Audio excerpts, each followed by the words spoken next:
Welcome to Retire Right with Rick Durkee, presented exclusively by the Coastal Financial Planning Group here on News Radio 94.3 WSC. Rick Durkee is the retirement income planning and wealth distribution specialist in the Lowcountry. Are you ready to retire right? Here's your host this morning, Shane Griffin. Good morning. Welcome in for another edition of Retire Right with Rick Durkee. I am your host, Shane Griffin. Each and every Saturday morning here at 9 o'clock sharp, I have the privilege of sitting down with our local retirement, income planning, and wealth distribution specialist, Rick Durkee, to help you to retire right. Good morning, sir. Good to see you. Good morning. Sharp, bright and early. That's right. Third cup of coffee. Let's go. It is always good to sit and chat with you. I've said this before, and I'll say it again. I've learned so much over the years that you and I have been doing this show. I feel for me, it's been an opportunity to get an education, and I haven't had to pay for it. And I hope that our listener at home feels the same way, because we cover it. A number of topics. Last week, we talked about the human brain and dopamine and how it affects financial planning decisions and how you as a fiduciary are working to change the mindset of people. And then this morning, we're going to talk about how retirement has changed over the past 30 years. And it's a very interesting discussion that we'll have. So hopefully you'll hang around for that. Rick, you have plans? Or I got to go. Okay, good. A couple of reminders before we 13 years I've been sticking around. Might as well Keep stay for on 30 doing more it. minutes, right? Yeah. A couple of reminders before we get started. First of all, you can access past programs at the websites, cfpgroup.biz and also 943wsc.com. Just search the podcast page. You'll find Retire Right with Rick Durkee. And then the programs are labeled. You can go back and listen to programs that you may have missed or caught part of, or want to go back and hear it again for something that Rick or I said. You can also read the programs at Rick's website. We have transcripts up at cfpgroup.biz. Actually, Shane, we don't have them up. They got to be by request. Gotcha. Yep, Okay. Yep. We do have the podcast, so that's an easy way to get on-demand shows. But if you want a transcript for any show, certainly call us, 735-5065. We'll make sure and send that by email to you. Okay. Good to know. Good to know. Yep, good recap. And one more reminder, if you'd like to take a look at some of the events that Rick and his team have coming up, just check the calendar page at cfpgroup.biz. A number of workshops, seminars, college courses, lots of things happening throughout the course of the year, and it's all right there on the calendar page at cfpgroup.biz. Rick, I found an article at marketwatch.com that shows how different retirement is from 30 years ago, which it's hard to believe that 30 years ago it was the 80s, and what we can learn from these differences. As the article and our discussion this morning will show, retirees back in the 80s had it a lot easier, Rick, when planning for retirement. So before we get into it, how have you seen retirement income planning change in your financial career? I mean, you've been doing this, 72 years? I mean, how have things changed? 72 years.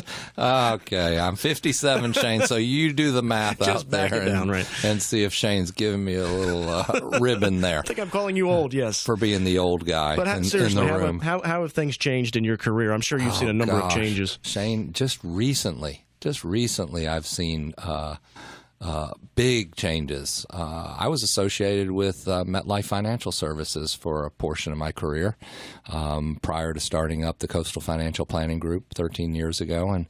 And just recently, if people haven't already heard it, Mass Mutual purchased MetLife's distribution channel. All of their salespeople are going under the Mass Mutual umbrella. How about that? Now, Met is still going to manufacture product. They're going to just strictly be an insurance manufacturer. The distribution model that Met had developed over the last 140 years has now, it's been determined that is no longer what they want to do. Now, that I'm sure that they'll still keep their Snoopy blimp going and promoting Met products and things like that, but Mass Mutual wanted to have the distribution channel of MetLife, the sales force of MetLife, to be able to build their company. So they acquired them. I can't remember the exact number, but I think it was billions of dollars to purchase this incredible distribution system. Financial products are now coming to you in a different way, and there's a lot of reasons for that. Some of it has to do with government regulation, the fiduciary requirement now, the Department of Labor rulings. That's going to affect the distribution models. Reserves that are required for insurance companies to make sure they can make good on their promises and are not too big to fail. Those are affecting the distribution channels and how we get information. The move from working for a career system to independence so that you could act in more of a fiduciary capacity and not be tied down to one company's products. That has been going on for several years. I did it myself personally 13 years ago when I left the distribution model of the insurance industry. And so I'm seeing these changes just happening at just alarming rates now, Shane, as we move into this next phase. And you know what I think it's good about it all is it's been kind of pent-up anger. It's kind of like what's going on with the elections right now. We don't want the avant-garde. We don't want the old ways of doing things. The baby boomers have created change through so many different phases of their life, and they've demanded change, and now they are a function of the markets, and they are demanding change in the type of investment advice and how they get it.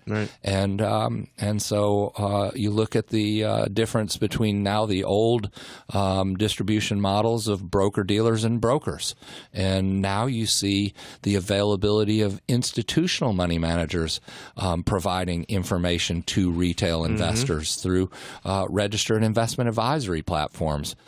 So many changes, Shane. You see now, whereas a CFP may have been behind the recommendations for a financial plan for you, you see now a CFA behind the plan of what investment should I choose and what models should I use to make sure my money is managed properly to accomplish what I want it to accomplish. So education in the industry, using professionals to do this type of planning, I'm seeing it all the way around, and just so people understand my relationship in this whole situation of change is, I always knew that I couldn't do it all. My objective was to educate people and show them that if you have a process, you can go through this process of retirement and through the end of your lives, having confidence that you'll have a stress-free retirement by having a plan. Surrounding myself with financial professionals that could assist my clients to accomplish that goal was my method of saying, I can't wear all these hats. I know what the problem is. I know what my prospective clients' concerns are. Now it's my job to put together a team of financial professionals that can provide that information to my clients so that they can make sound financial decisions that are based on their best interest and what they want to accomplish throughout retirement. So Precision Capital Management was employed. I am a investment advisor representative for a registered investment advisory firm. I didn't want to go out and start up a registered investment advisory firm. I wanted to seek in the marketplace of all the registered investment advisory firms out there, which one would best suit my clients who are retirement minded. So I chose Precision Capital Management. I also know that Precision Capital Management has an investment committee that has a CFA that sits upon it and makes the decisions of how these models are run and when to go risk on, risk off based on our client's individual risk tolerance. I know that I have Frank Hutto in my office is a CFP. He can help me and assist me in developing these plans once I sit down with the prospective client to determine what their concerns are and what they have for their goals. And we'll put together a plan and a process that's in writing, that they can follow, that's in a system that they can update every year. And so people accomplish their goals of having that solid foundation of going into retirement, knowing that they have a process. Right. And Shane, you kind of got me off into a rabbit hole here. The question was changes in the industry, but man, it's changing, and it's being demanded by the people that are going into retirement, the baby boom generation. And all I got to say is I thank God I'm one of them, and that I can help people make these financial decisions. Well, let's go back 30 years. Retirees 30 years ago relied on Social Security for 65% of their income. That's not the case today, is it? I mean, if we're receiving less as portion of our overall plan, how can people maximize their Social Security benefits? Because there's no way that folks are getting 65% of their overall retirement income from Social Security today, right? That's another change, Shane, and I'd like to talk about this a minute. Is there's been a change from us being provided for by Social Security or by that employer-sponsored retirement plan that created a pension.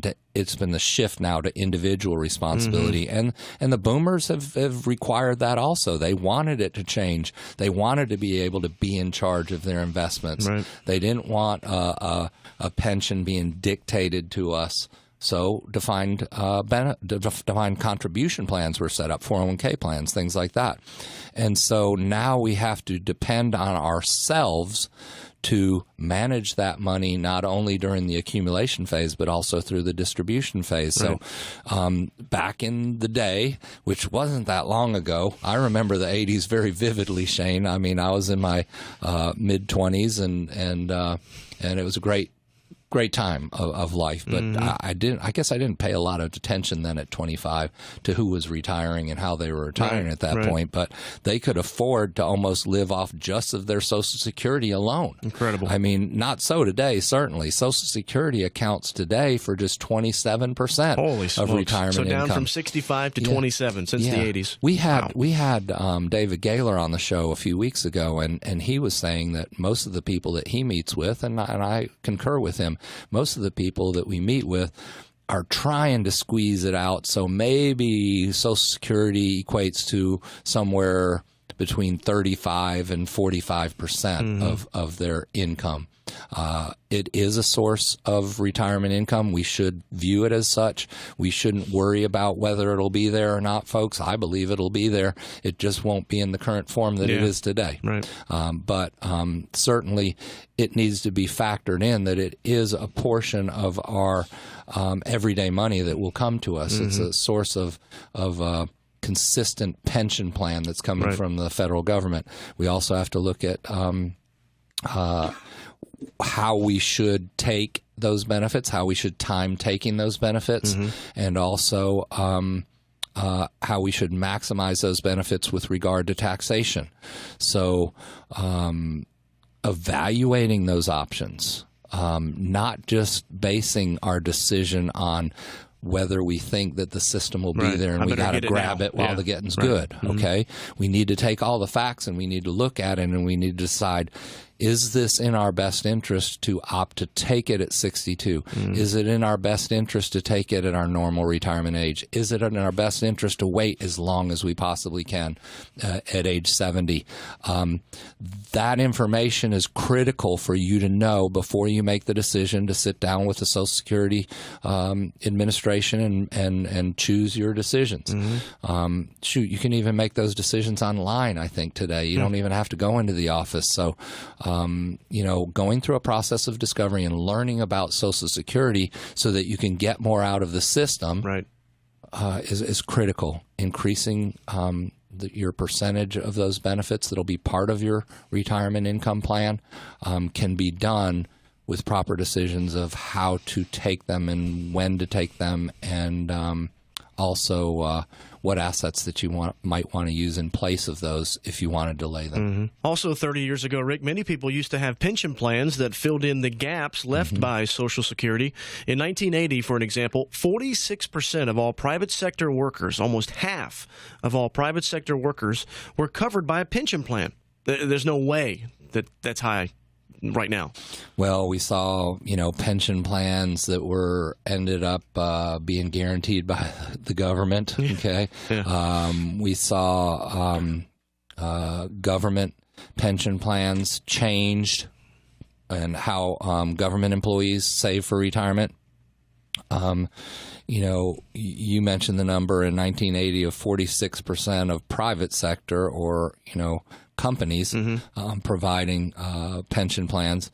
By 1990, that number was down to 43%, which isn't a big difference in 10 years. But today, only 19% of companies in the private sector offer pension plans, and many are discounting them. It's just there's a big load of people coming through that would depend on those pension plans and those guarantees, and I don't think anybody wants to take on that risk. Of a pension guarantee. Yep. In the past, retirement was pretty much covered between Social Security and pensions, and that doesn't apply anymore. Yeah, so when we look at what is available to the individual now, it is, again, as I started our discussion in this particular portion of the show today, it's individual responsibility again. We have to build up our assets. We have to do like you told me.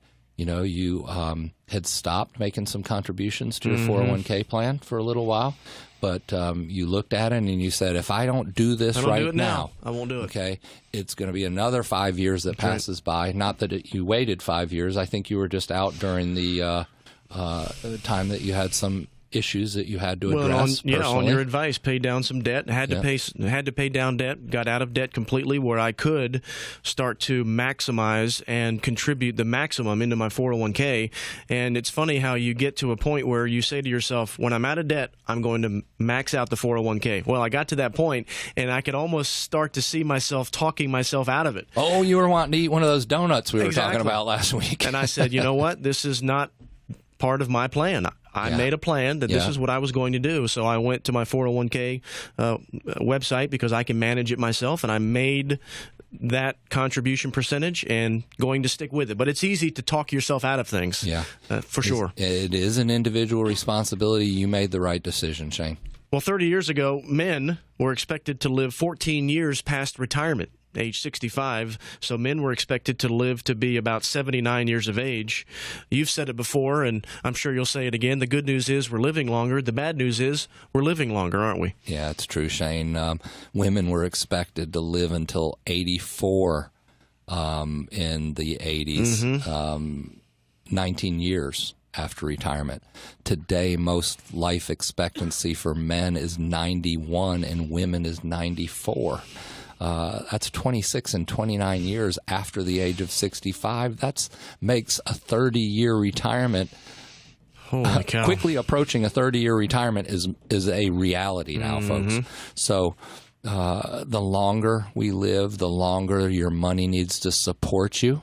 Okay? So as I've oftentimes said before, longevity is a risk multiplier. All risks to your plan throughout retirement become multiplied if you're around longer. So risks to your investments, risks to your health, risks to your income that's coming to you. Will it last as long as you need it? More time in means more chances for bear markets. More time in means more chances for inflation, so the value of our dollar becomes worth less.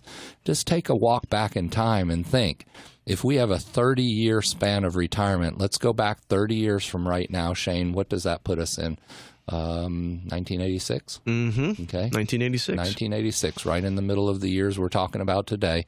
And let's think about what gas cost back then. I remember in the 70s, I remember in 1977, I'm a senior in high school, and I remember putting $1's worth of gas in the car so that we could drive back and forth to school for a few days. Wow. Probably lasted a little bit longer than that. $1's worth provided a gallon. And I remember when it went over a dollar and we were like, oh man, over $1. And then we knew, once it gets over $1, it's never going to go below that. Well, I mean, here lately, gas has been back down to $1.50 or less. Right.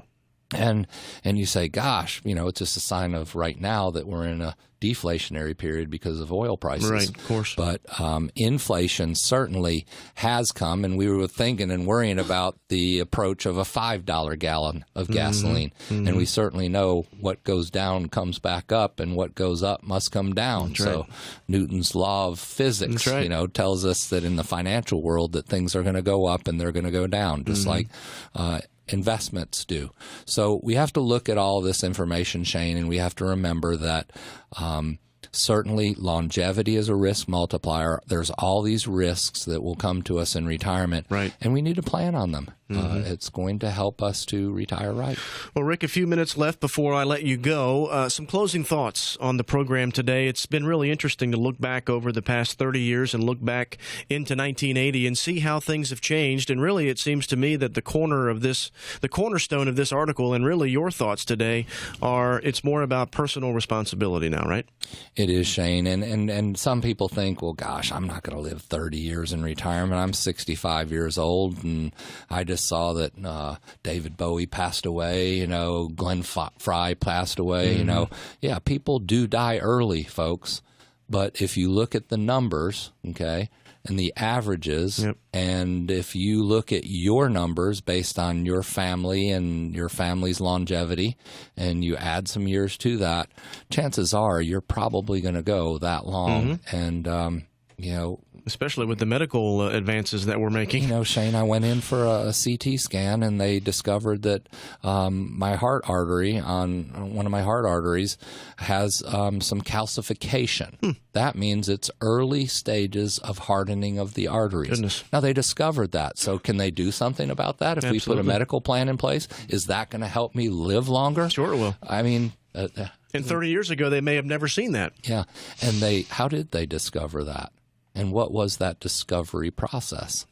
Tools and technology, new times today, right, versus 30 years ago when somebody would have developed that heart problem and it wouldn't have been discovered, and people would have made the mistakes of going through life without a treatment or a plan. That's right. It's the same thing we talk about in retirement planning. If we know these things can affect us, if we know that longevity is going to hit us, if we know that retirement has changed dramatically, that you can't rely on Social Security benefits and pension plans any longer to fund your retirement lifestyle. You have to be self-sufficient. You have to have a plan in place. You should assume that you'll live to be 100, even if your parents died in their 60s. With today's and tomorrow's technology and healthcare improvements, 100 is a real possibility. You need to take care of yourself and your finances. 30 years ago, retirement was mostly covered for you. Today, you need to plan for yourself.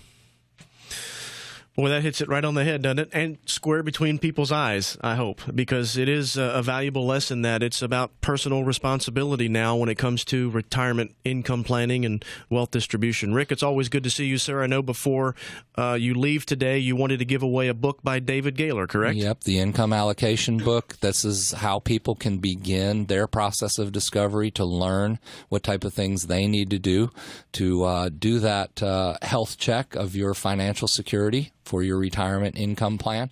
Call us today, 735-5065. We'll mail you out a copy of David's book if you're one of the first 5 callers here. Also, visit our website. Learn about the Coastal Financial Planning Group, who we are, what we do, why we do it, when we do it, at our upcoming events, where we do it here in Charleston, and how we do it through a 3-step review process. All of those things are described in our website. Certainly, we can send you one of our welcome packets before you come and visit with us. If you'd like, you can request a welcome packet, and it'll tell you all of the things that we do. We have it imprinted, who we are, what we do, what the upcoming events, all those things are. Or you can save paper. Visit the website today, cfpgroup.biz. Enroll. Give yourself an opportunity to enroll in our first appointment process, a process of discovery, where you'll go through a 3-step review and learn how your future financial decisions will affect you in retirement from a income tax planning standpoint, from a income planning standpoint. How much do I need to take out? How long will it last? How can I distribute these assets from my different sources of retirement assets? And then finally, let's address the risks in retirement. Let's talk about what your concerns are, and then let us share with you a few of the concerns that you might not have taken some time to think about, and make sure you have a plan in place today while you're alive and well and can make good, sound financial decisions, and put that plan in place today. Review it on an annual basis so that you have a plan to take you through the full phase, phase 3, right. Final phase, final frontier. Could be 30 years. Final frontier is William Shatner would say on Star Trek, right. and go through that retirement phase of life with a stress-free retirement. Absolutely. You should be spending paychecks. That's right. You don't have paychecks anymore, That's so right. Let's get some paychecks going to you. Let's get some income planning done. Rick, always good to see you, sir. Be sure to join us next weekend. The topic will be the oldest boomers facing a big birthday. We will talk to you then, Rick. Look forward to it, Shane. Join us next Saturday morning at 9 a.m. for another half hour of Retire Right with Rick Durkee.